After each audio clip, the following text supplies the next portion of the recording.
Hello guys, welcome back to our channel village Vakeel Vasavi. మీరు కనుక మన ఛానల్ మొట్టమొదటిసారిగా చూస్తున్నట్లయితే తప్పకుండా ఛానల్ సబ్స్క్రైబ్ చేసుకోండి. అలానే ఈ వీడియో కూడా లైక్ చేయండి. ఈరోజు వీడియోలో మీకు నేను లాస్ట్ వీడియోలో ఎల్ఎల్ఎం వల్ల వచ్చే ఉపయోగాలు ఏంటి అనేది కూడా చెప్పడం జరిగింది. ఎవరైనా చూడని వాళ్ళు ఉంటే చూడండి.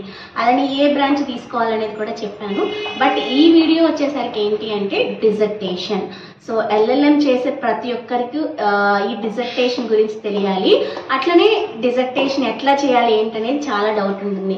మేము ఆ ఫేజ్లో ఉన్నప్పుడు ఎట్లా చేయాలి ఏంటి ఆ కన్ఫ్యూజన్ అనేది ఉంటుంది కాబట్టి, సో నా తర్వాత చదివే వాళ్ళకి ఆ కన్ఫ్యూజన్ లేకుండా ఉండాలి కాబట్టి, అలాగే మన సబ్స్క్రైబర్ ఒకరు కూడా అడగడం జరిగింది కాబట్టి ఈరోజు వీడియోలో నేను డిజర్టేషన్ గురించి చెప్తాను.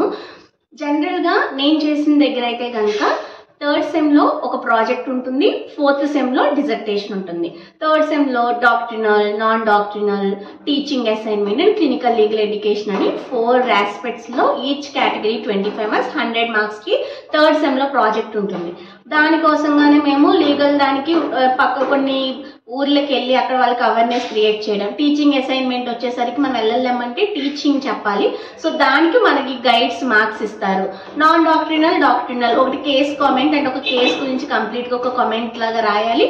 తర్వాత నాన్ డాక్ట్రినల్ వచ్చేసి ఒక టాపిక్లో మనం రీసెర్చ్ చేసి రాయాలి.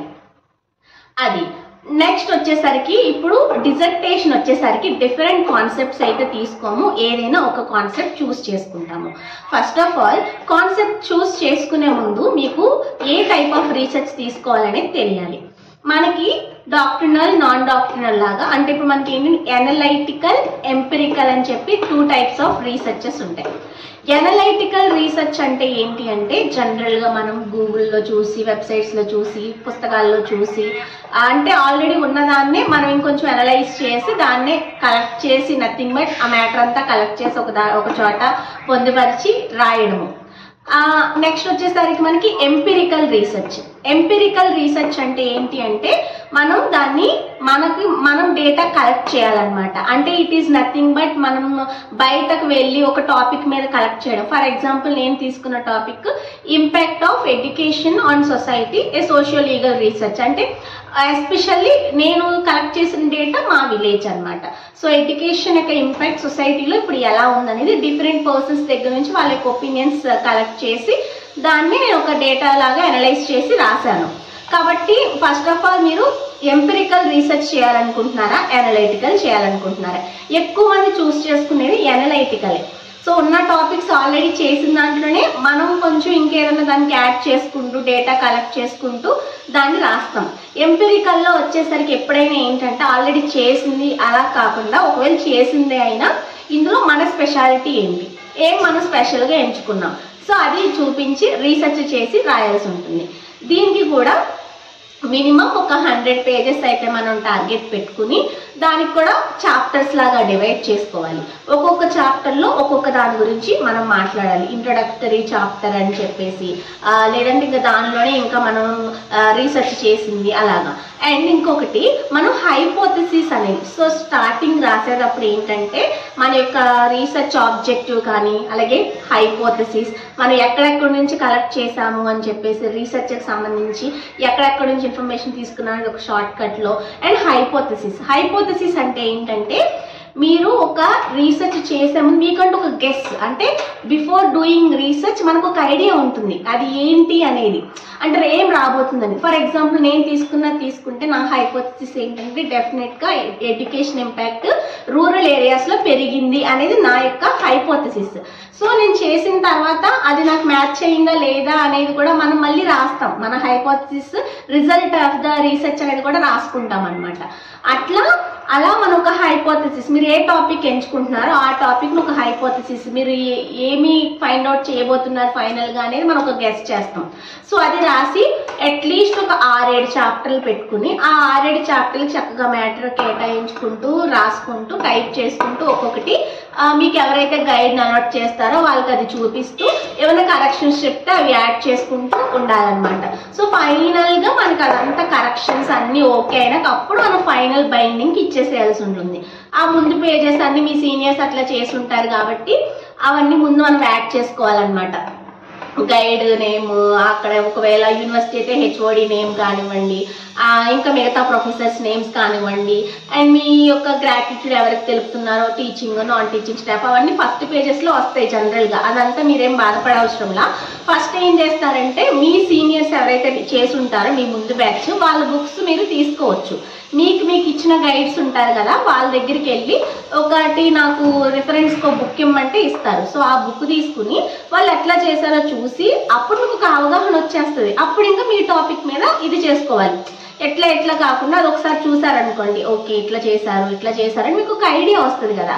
సో ఆ ఐడియాని బేస్ చేసుకుని మీరు ఏం చేస్తారంటే మీరు వెతుక్కోవడము, మీరు ఆ టాపిక్స్ అన్ని కలెక్ట్ చేసుకోవడం మొదలు పెట్టుకోండి. ఇంకోటి ఏం చెప్తానంటే లాస్ట్లో హడావిడి అయిపోతుంది అనమాట. డేటా కలెక్ట్ చేసుకుంటూ ముందు నుంచే పెట్టుకుని అన్ని రాసుకుంటే మీరు త్వరగా బయటపడతారు. లేదంటే చివరికి వాళ్ళు త్వరగా డేట్స్ అన్ఎక్స్పెక్టెడ్గా ఒక డేట్ ఫిక్స్ అయిపోయిందంటే మీకు లేట్ అయిపోవడము, అది ఒక మెంటల్ టార్చర్లా అయిపోతుంది అనమాట. ఎందుకంటే నేను రెగ్యులర్గా కాలేజ్కి వెళ్ళాను కానీ ఇంకా టైం ఉంది డిజర్టేషన్కి, వీళ్ళు ముందు కూడా చాలా లేట్గానే కండక్ట్ చేశారు కదా, ఈసారి కూడా లేట్గానే కండక్ట్ చేస్తారేమోలే అనుకున్నా. అలా నేను లేట్ అవుతుందేమో అన్నట్లుగా కొంచెం చేసుకుంటూ వచ్చేసరికి ఇంకా లాస్ట్కి ఒకటి అదృష్టం త్వరగా అయిపోయింది. అది నాకు మంచి పని అయింది. తర్వాత వెంటనే సర్టిఫికేట్స్ వచ్చి జాబ్లో జాయిన్ అయిపోయాను కాబట్టి హ్యాపీ. బట్ ఏంటంటే హడావిడి అయిపోవడం వల్ల నిజంగా చెప్తున్నా చాలా ప్రెషర్ లాగా అయిపోయింది, స్ట్రెస్ అయిపోయింది, టార్చర్ లాగా అయిపోయింది అనమాట. టైం లేకుండే ఇన్ని రోజులు ఎంత కష్టపడి చక్కగా అన్నీ కేటాయించి నీట్గా చేసుకుని లాస్ట్ మినిట్లో హడావిడి అయింది అనుకున్నాను.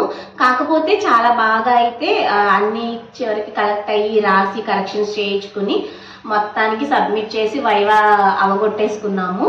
సో కాబట్టి నేను మీకు చెప్పేది ఏంటంటే ఒక రిఫరెన్స్కి ఒక బుక్ తీసుకుని అది చూసి దాని ప్రకారంగా ఇప్పటి నుంచే స్టార్ట్ చేసుకుని, అంటే ఎవరెవరైతే ఇప్పుడు ఫైనల్ ఇయర్లో ఉన్నారో వెళ్ళలేమో సో అంతా కూడా చక్కగా డేటా అంతా కలెక్ట్ చేసుకుని నీట్గా టైప్ చేసేసుకోండి. అండ్ కంపల్సరీగా మీ దగ్గర మీరు ల్యాప్టాప్ పెట్టుకోవడం చాలా ఉత్తమమైన పని. నేను నా ల్యాప్టాప్ కూడా రీసెర్చ్ కోసమే కొన్నాను. మీకు ఒకవేళ కావాలి అనుకుంటే లింక్ అడగండి కమెంట్స్లో, నేను ఇస్తాను. నేను హెచ్పి ల్యాప్టాప్ అనేది తీసుకున్నాను అనమాట, ఓన్లీ ఈ యొక్క రీసెర్చ్ కోసమే. బట్ ఇప్పుడు నాకు అదే యూజ్ అవుతుంది బాగా. కాబట్టి ల్యాప్టాప్ కావాలి, ఆ డేటా కలెక్ట్ చేసుకోవాలి. అండ్ బుక్స్ మీరు ఏ బుక్స్ తీసుకున్నా సరే ఆర్డర్స్ నేమ్స్ ఎప్పుడు రాసారు అవన్నీ నీట్గా పెట్టుకోండి. ఫుట్ నోట్స్లో మనం ప్రతి పేజ్కి కూడా ప్రతి పేజ్కి ఓపెన్ కొన్ని పేజెస్ కానీ అట్లీస్ట్ ఆ కేసుల సైటేషన్స్, ఏఆర్స్, అట్లానే బుక్స్ ఆర్డర్స్ నేమ్స్ అవి ఎప్పుడు రాసారు ఏంటి అవన్నీ కూడా మనం ఫుట్ నోట్స్లో ఇవ్వాలి. అంటే కాపీ రైట్స్ రాకుండా అలాగా అనమాట. కాబట్టి అవన్నీ కలెక్ట్ చేసుకుని నీట్గా మీరు డిజర్టేషన్ అనేది కంప్లీట్ చేసుకోవాల్సి ఉంటుంది. సో ఆ డిజర్టేషన్ మీరు మంచిగా చేసుకుంటే పిహెచ్డీకి కూడా మీకు హెల్ప్ అవుతుంది అనమాట. ఒక డేటా ఎలా తీసుకోవాలి, ఎలా చేయాలనేది. అండ్ ఎంపిరికల్ రీసెర్చ్ వచ్చేసి టైం టేకింగ్, కష్టపడాల్సి ఉంటుంది. ఎనలైటికల్ కొంచెం ఈజీగానే అయిపోతుంది. సో నేను చూస్ చేసుకున్నది ఎంపిరికల్ రీసెర్చ్ చూస్ చేసుకున్నాను. కాబట్టి మనకి మంచిగా యూజ్ అవ్వాలంటే అది అయితే తీసుకోండి. సో ఇది మీకు ఎల్ఎల్ఎంలో ఉన్న వాళ్ళకి డిజర్టేషన్కి సంబంధించి, ప్రాజెక్ట్ వర్క్ ఉన్న వాళ్ళు కూడా అట్లా చెప్పాను కదా 4 ఆస్పెక్ట్స్లో వేరియస్ కాన్సెప్ట్స్ తీసుకుని చేయాలి.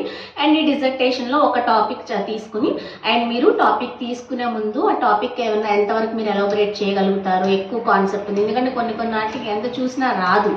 అండ్ ఇంకొకటి ఏంటంటే కంప్లీట్గా మీరు కొన్ని ఆర్టిఫిషియల్ ఇంటెలిజెన్స్ అట్లా సెర్చ్ చేసినప్పుడు కంప్లీట్గా కాపీ చేసేయమాకండి. ఒక్కొక్కసారి మన టైంలో కాపీ చేస్తే ఆ గైడ్స్ దొరికి పెట్టేస్తారు మనల్ని. కాబట్టి కొంచెం ఆ మ్యాటర్ని వేరుగా చేయడం కానీ, దాన్ని మీకు పనికొచ్చే పాయింట్స్ తీసుకొని కొంచెం టైం ఉంటే అవన్నీ చేయడానికి అవుతుంది. టైం లేకపోతే ఇంకా కాపీ పేస్ట్లు అయితే మళ్ళీ అదొక సమస్య అయిపోతుంది. కాబట్టి కొంచెం శ్రద్ధగా చూసుకుని మంచిగా వర్క్ అనేది చేసుకోండి. సో ఇది మీకు డిజర్టేషన్ గురించి కంప్లీట్ ఇన్ఫర్మేషన్ అయితే కనుక ఫస్ట్ ఆఫ్ ఆల్ టాపిక్స్ చూస్ చేసుకోండి. అండ్ డిజర్టేషన్ ఇప్పుడు చేసే వాళ్ళు ఈ వీడియో చూస్తుంటే కనుక మన కమెంట్ సెక్షన్లో మీరు ఏ టాపిక్ చూస్ చేసుకున్నారనేది కూడా నాకు కమెంట్ సెక్షన్లో తెలియజేయండి. మీరు ఎక్కడ చదువుతున్నారనేది కూడా మనకి చెప్పండి అనమాట. సో ఎంతమంది మనం ఎక్కడెక్కడ నుంచి చూస్తున్నారనేది కూడా మనకి వీడియోలో అర్థమవుతుంది అనమాట. కాబట్టి ఇది ఈరోజు వీడియో. నేను ఎవరు అట్లా చెప్పేవారు లేరు. మా అంతటి మేమే అట్లా ఏదో బుక్స్ చూసుకుని అట్లా కొన్ని మా అంతటి మేము తెలుసుకుని అట్లాగా అవగొట్టేసామన్నమాట. కాబట్టి డిజర్టేషన్ అనేది చాలా శ్రద్ధగా మీరు చేసుకుంటే రేపు పిహెచ్డీకి కూడా మనకి పనికొస్తుంది. ఇది ఈరోజు వీడియో మీకు నచ్చిందని అనుకుంటున్నాను. అలాగే ఇంకేమైనా డౌట్స్ ఉంటే తప్పకుండా కమెంట్స్లో అయితే షేర్ చేయండి. Do like, share, comment and subscribe to village Vakeel Vasavi YouTube channel. మరొక వీడియోతో మళ్ళీ కలుసుకుందాం. Until then keep watching.